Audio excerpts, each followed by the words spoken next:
Hello guys, welcome to the third part of the Systema Strikes, how to take blows presentation. In this presentation we're gonna talk about we're gonna give some training tips and also talk about some common mistakes and how to fix them. Okay, on regards the training tips, the first way to start is by doing simple push-ups. So you got your training partner lying on the floor, and we're gonna be doing push-ups over him. Be mindful of the joints, like the elbows and knees, not to put too much pressure, and your partner have to be completely relaxed. I got Alex working to me today. Thank you, Alex, for coming today. Um, so we're gonna start with push-ups with the open hands, and then the next set of push-ups would be with the feet. With this, we are not only training the physical but also the psychological. We want our training to be at ease and get used and have an understanding about contact. So overcome the fear of being pressure, overcome the fear of being impacted by the feet. So it's a dual training here.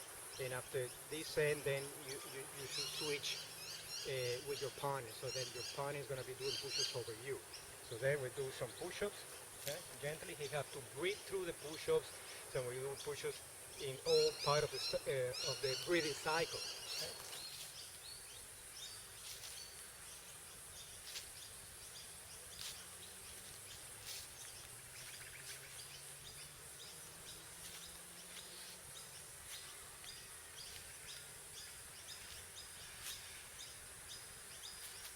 Right?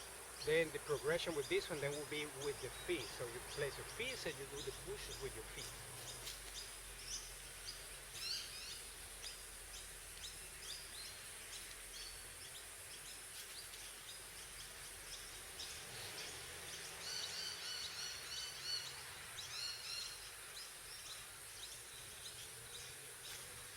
Right? Thank you.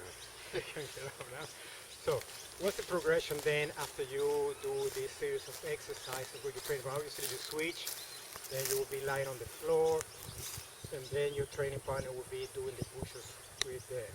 This will obviously take time. So, we'll take a number of training sessions where you do pushes with the open hands in a gentle way. Be mindful of your breathing, inhaling and exhale. Same with the breathings of your training partner, which is receiving the pressure. Hands, when your training partner is at ease with the open hands, then you progress to the feet. When your training partner is used to the feet, then you can stand up. So then from the standing position, I'm gonna do the long way. First with gentle pushes, with open hands, where you have to feel the pressure and then let the pressure go. And then you return. So what is called the long way. I take the push and then I return the push. And you do this in different parts of the body. Okay? For we to understand the pressure, start getting used to the different feelings of the direction of the pressure and move in the most efficient way to let that pressure go. You can do it as well with the legs. Well, if you're taking a kick and you let that kick go and then you return it. And then you move from arms to legs. Legs and on.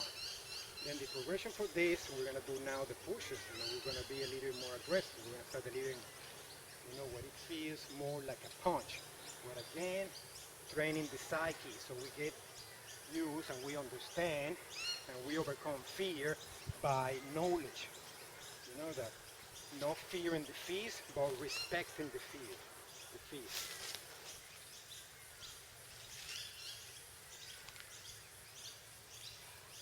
So you take the blow and deflect it. Your body does the work.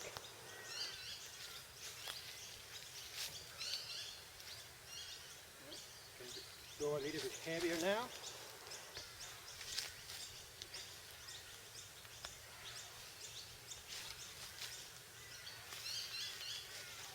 Second on inhale.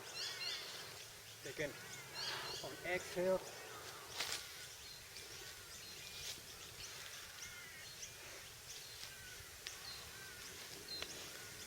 Take it on inhale. Take it on exhale. Strike on inhale. Strike on exhale.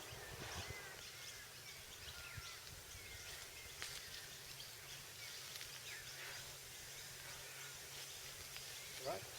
So this is a natural progression from pushes with the open hand, with pushes with the fists or the closed hand, and then with the strikes. You know, that way you train not only your body and receiving those strikes, but also you're training your psyche to understand the direction of the incoming strike and how you're going to deflect it in the most efficient way. Right?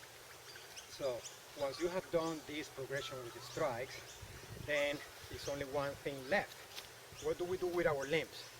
Right? We explained in the first part and the second part, the body work, right? How the body takes care of itself. So then the question is, what do we do with our limbs? Well, the first job of the limbs is to finish the fight, right? So that's what we want our body to defend itself. Right?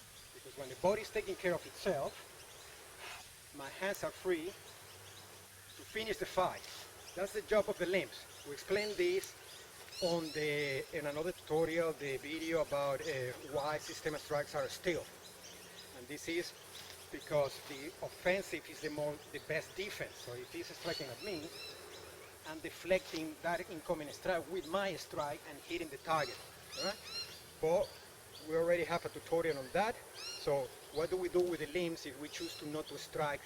And we're going to use them as an extra layer of protection. So the body still moves the same way, but now we're going to engage our arm for an extra layer of protection. Okay?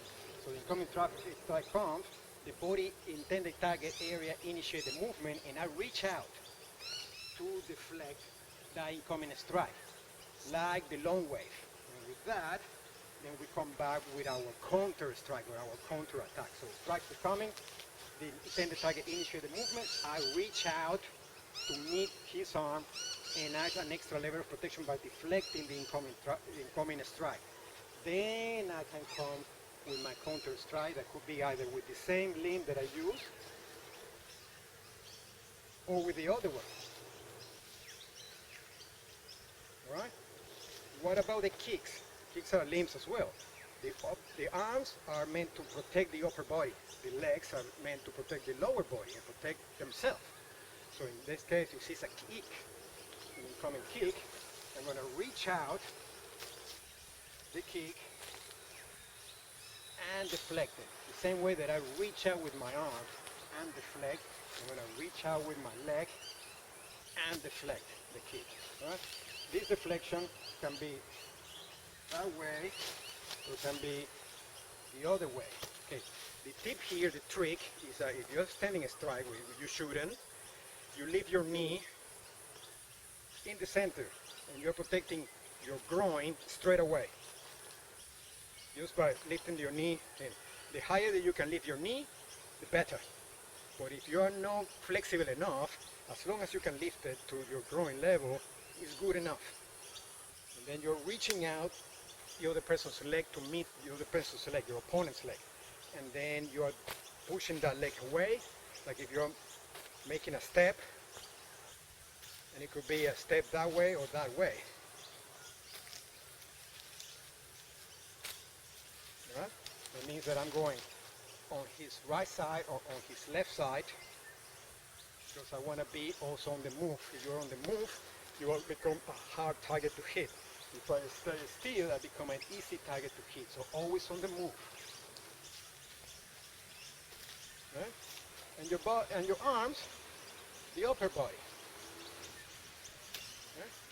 If it's a high kick, you use two arms. The intended target will initiate the movement. If it's the head, moving the head. If it's the body, moving the body. So that's why it's so important. Body mobility, shoulders, hips, flexible torso. So you can move the intended target area out of the way. And the two arms. as an example for a high kick, it would be similar to using a baseball bat. Eh? A high kick is no different to a baseball bat coming. So I want to go the closest to the hand as possible as I move the intended target area out of the way. And I'm going to deflect that away from my body. All right? Yeah. So the arms both together,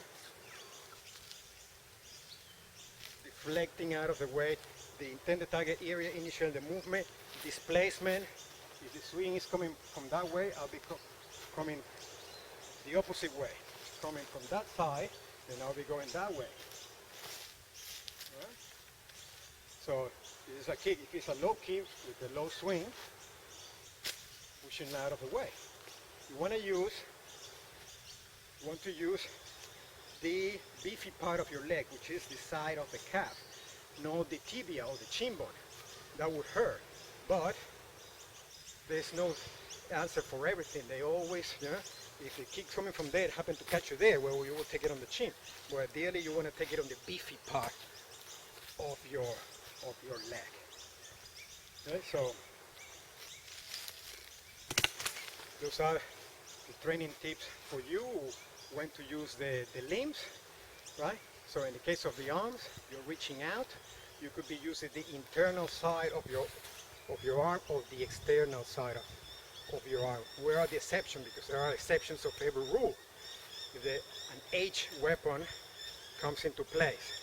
So if my opponent draw a knife, I know straight away that I'll be working with the external side of my arms only. That means I'll be doing this, either that way, using the external side, or this way, or this way. Okay. The body work is exactly the same because I don't want to take that blade full into my body. I want to be moving the intended target area out of the way and using the external side. But why the external side of the arm? Because you got less bleeding, more bleeding. You got all your veins and artery at a skin level in the internal side of your arm. If you get a slash there, you're going to bleed more than if you get a slash here. So it's a risk mitigation strategy, damage control, right? So the blade's coming, the body initiates the movement, and I'm deflecting out of the way, right? If I see a fist, I know the fist doesn't cut me, right? So I can work either side of the arm, and I can straight away work against the body. But if it's a blade is into place, then I want to control the arm that is holding the weapon so I can do the work, right? I wouldn't worry about this arm, not interested.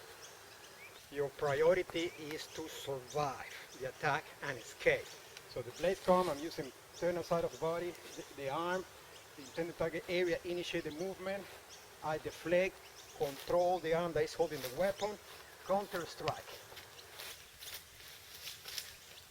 Right? And escape. No disarm. Right? So we go then. Push up with the open hands. Push up with the fist. Long wave with pushes with open hand. Long wave with punches with the fist and kicks. You know? Deflecting bite. The body does exactly the same work that you would do without using the limbs.